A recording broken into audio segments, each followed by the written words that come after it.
Keerthisri AM Arif அவர்கள் காலத்தில் பணிபுரிந்த ஆசிரியர்கள் அனைவர் சார்பாகவும் ஒரு ஆசிரியர் வரப்போகின்றார். இந்த பாடசாலையிலே பணியாற்றி இப்போது மல்லசுல்லியா தேசிய கல்லூரியிலே உப அதிபராக கடமையாற்றும் மௌலவி JM ஹிப்ஷி அவர்களை நாம் அன்போடு அழைக்கின்றோம். பிஸ்மில்லாஹிர் ரஹ்மானிர் ரஹீம். அல்ஹம்துலில்லாஹி அல்லதி ஹதானா லிஹாதா வமா குன்னா லினஹ்ததிய லௌலா அன் ஹதானல்லாஹ். ஸலாத்து வஸ்ஸலாமு அலா அஷ்ரஃபில் முர்ஸலீன் வ அலா ஆலிஹி வ ஸஹ்பிஹி வ மன் தபிஅஹும் பிஇஹ்சானின் இலா யௌமித்தீன்.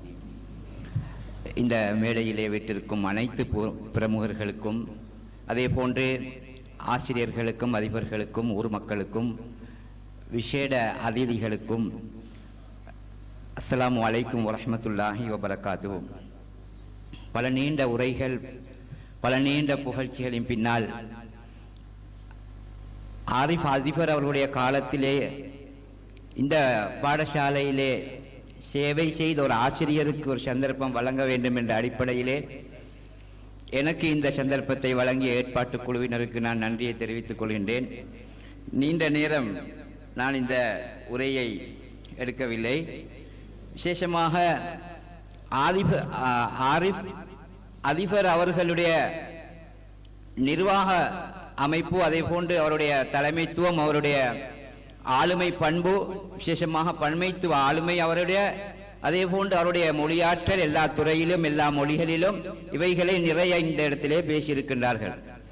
அனுபவ ரீதியாக பல விடயங்களை இங்கே கூறுவதற்கு இருந்தாலும் மிகவும் சுருக்கமாக நான் கூறிக்கொள்கின்றேன். ஒரு விடயத்தை, நான் இந்த கல்லூரியிலே சேவை செய்யும் போது என்னுடைய ஆரம்ப காலங்கள் 1993ஆம் ஆண்டு நான் முதல் நியமனம் பெற்று இந்த கல்லூரிக்கு தான் நியமனம் பெற்றேன். அந்த நேரத்திலே ஆரிஃப் அதிபர் அவர்கள் தான் இந்த பாடசாலையிலே அதிபராக இருந்தார்.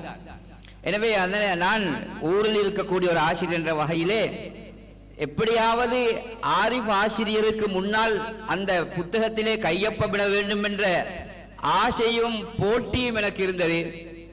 துரதிர்ஷ்டவசமாக அவர் இந்த ஓய்வு பெறும், அதாவது இந்த பாடசாலையில் இருந்து விடைபெற்று செல்லும் வரை அந்த சந்தர்ப்பம் எனக்கு கிடைக்கவில்லை. ஏனென்றால் ஒரு நாள் நான் கையொப்பமிட்டேன், அந்த நாளையிலே அவர் லீவ் இருந்தார், அவர் அந்த பாடசாலைக்கு அந்த நாள் வரவில்லை. எனவே அந்த போட்டியிலே ஆரிஃப் அதிபர் அவர்கள் தான் வெற்றி பெற்றார். நான் கையொப்பமிடும் போது அவருடைய அறையிலே, அவருடைய அந்த காரியாலயத்திலே ஒரு வாசகத்தை போட்டிருப்பார். நான் நினைக்கின்றேன் நேரு காந்தி சொன்ன அந்த வாசகமாக இருக்கலாம். தாமதத்திற்கான காரணம் எனக்கு தேவையில்லை, சேவைகளை நிறைவு செய்வதுதான் முக்கியம் என்பது நான் நினைக்கின்றேன். அவர் அதை அந்த காலத்திலே அந்த டைப் பண்ணி ஒட்டக்கூடிய நிலைமை இருக்கவில்லை, பிளாட்டினம் பேனையால் எழுதியிருந்தார். காரியாலயத்திலே நான் கையொப்பமிடும் போது அதை நான் வாசிப்பேன். வாசித்ததன் பின்னால் வெளியில் வரும்போது அந்த பில்டிங்கிலே, அந்த முன்னால் இருக்கக்கூடிய அந்த கட்டிடத்தில் ஒரு வாசகம் இருக்கும், கல்விக்கு உயிர் கொடுத்தோர் மரணிப்பதில்லை என்று. இந்த இரண்டு விடயத்தையும் தான், இந்த விடயத்தை இரண்டையும் நான் காணும் நேரம் எல்லாம் தாமதத்திற்கு எனக்கு காரணம் சொல்லவும் முடியாது, கல்விக்கு உயிர் கொடுக்கவும் வேண்டும். எனவே அப்படியான ஒரு அதிபரின் கீழால் எனக்கு சேவையாற்ற கிடைத்தது ஒரு பெரும் பாக்கியமாக நான் கருதுகின்றேன். எனவே அன்புக்குரியவர்களே, இந்த நேரத்திலே நான் அவருடைய புத்தகத்திலே பல விடயங்களை பின்னால் இருந்து பார்த்தேன்.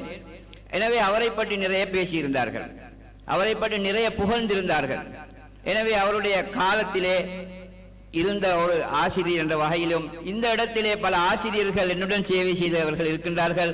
அதே போன்று இந்த இடத்திலே அவருடைய காலத்திலே, எங்களுடைய காலத்திலே இருந்த மாணவர்கள் இருக்கின்றார்கள். அவர்களுக்கு தெரியும் எப்படி எங்களுடைய பாடசாலை இருந்தது.